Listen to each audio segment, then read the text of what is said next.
All right, our last 4 examples here. If you don't have the data in, please put that data in your calculator. Pause the video and do that. A company has set a goal of developing a battery that lasts over 5 hours or 300 minutes in continuous use. A first test of 10 of these batteries measured the following lifespans in minutes. So here is a sample size or sample set. Sample size is 10. Find a 90% confidence interval for the mean lifespan of this type of battery. So when we need to do a confidence interval, please make sure to go through your steps of panic, starting with defining your parameter. The parameter kind of tells it to you right here. There's your parameter.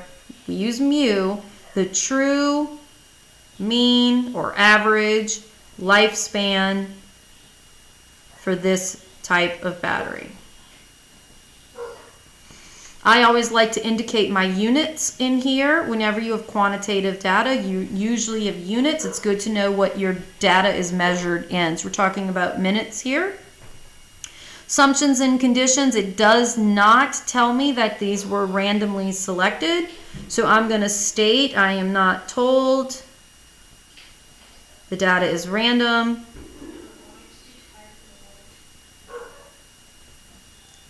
But hopefully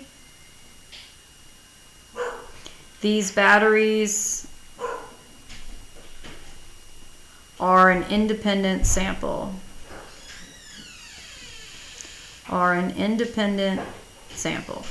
right, we do not need to check like y'all were doing for proportions. You do not need to check for greater than 10 successes and failures. Instead, what we do, especially this is a small sample, this is only 10. It's a small sample, so we need to definitely check the data. So I have all my data in L1. I'm going to go to a histogram, zoom 9, and I'm going to see this shape. And this is roughly unimodal and symmetric. This is enough for me. So you need to make sure that you draw this on the paper. And you should label the numbers. I can get the numbers under trace. So this is 253. 277.5, 302, 326.5, 351, and 375.5. All right, and what this is the minutes lasted. This is how long the batteries lasted in continuous use. So I'm going to continue on with the distribution of minutes is roughly unimodal and symmetric.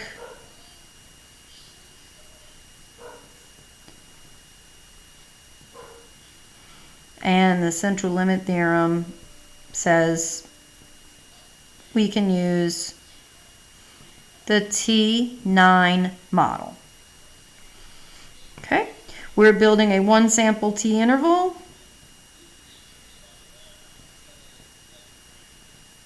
That's N for name. That interval is, and I could build it by hand, but I'm going to go ahead and just use my calculator. So stat test, this is a T interval, so I'm going to go down to number 8. The data is all in my calculators. It's in L1, and it tells me 90, so I'm going to go change this to 90. And hit calculate. And I could have built it by hand. I needed to know my mean and my standard deviation, which are going to be on my screen in a minute. So by hand, it would have been 305.8 plus or minus. Go to your T table and find the right T star times 29.67 divided by the square root of 10. But it already did it for me right here. Okay. And so now I'm going to conclude with I am 90% confident the true average lifespan of these batteries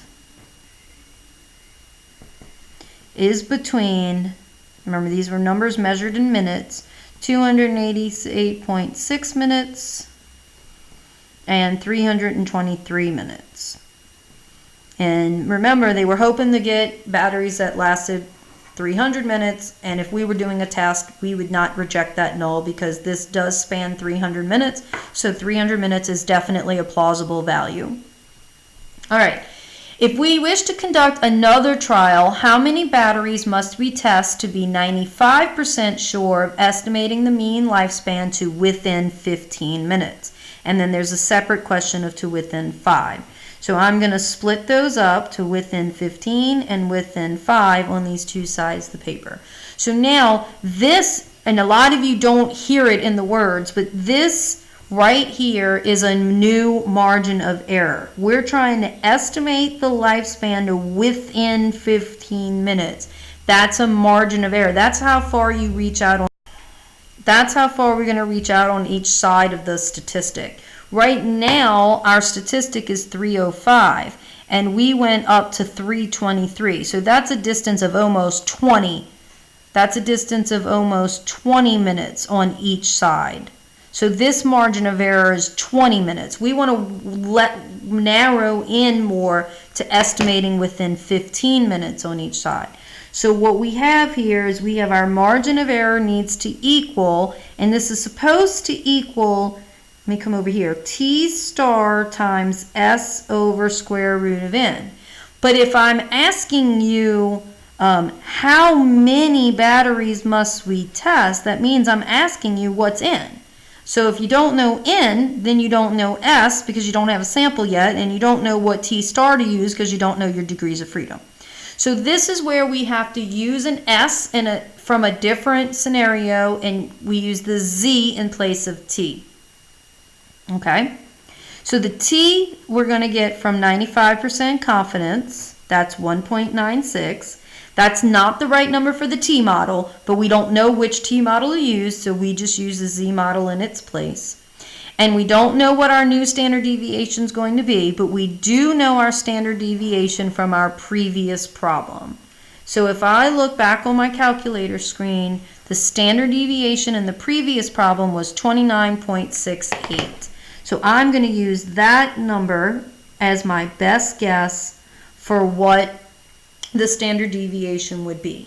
Now some of y'all struggled with solving these in the last unit. You type the numerator in your calculator across the top, 1.96, oh, it's not a square root, times 29.68. You press enter. You divide it by 15. That equals the square root of N. You need to get that square root off of N, so you just square, always round up, and we would need at least 16 batteries. At least 16 batteries. So notice in the previous example, we only had 10 batteries. If we want to lessen that margin of error, we're going to need more batteries. So we're going to need to go up to at least 16. We can repeat this process.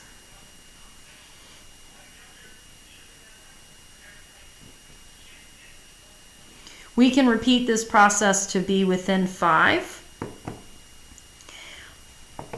So you would type in this numerator, divide by 5, and then press the square root, the square button. But I also want you to notice, I'm going to do it both ways, but notice we are going from 15 to 5. That's a reduction of a factor of 3, like divide by 3. So we could just take our previous one and multiply by 9. If we want the 15 to be divided by 3, then we could have our sample size go up by 9. Now, you don't really technically do 16 times 9. You really do this number times 9 and then round up again. So that would be at least 136. But let's see if we get the same thing. We should get close to the same thing by just solving this equation. So 1.96 times 29.68. This time we're going to divide it by 5 and square that. And we get that same number, and we get at least 136 batteries. If you would have done 16 times 9, you get a little bit more because this went rounded up from that 15.0 something. So this is just another, you don't need to do it this way. You can easily just do it this way. I just want to remind you of that concept of if you want your margin of error to be cut, say, in half, then your sample size would need to go up times 4. There's that relationship there. This is how you solve the margin of error formula for proportions. Remember, we use S from some previous study. In this case, we had the 10 batteries, or I would tell you what to use there. And we don't know T star. We use Z star in its place. That is chapter 22. Please make sure you read through what can go wrong and what have we learned. This is a good little recap of the chapter and always your AP tips.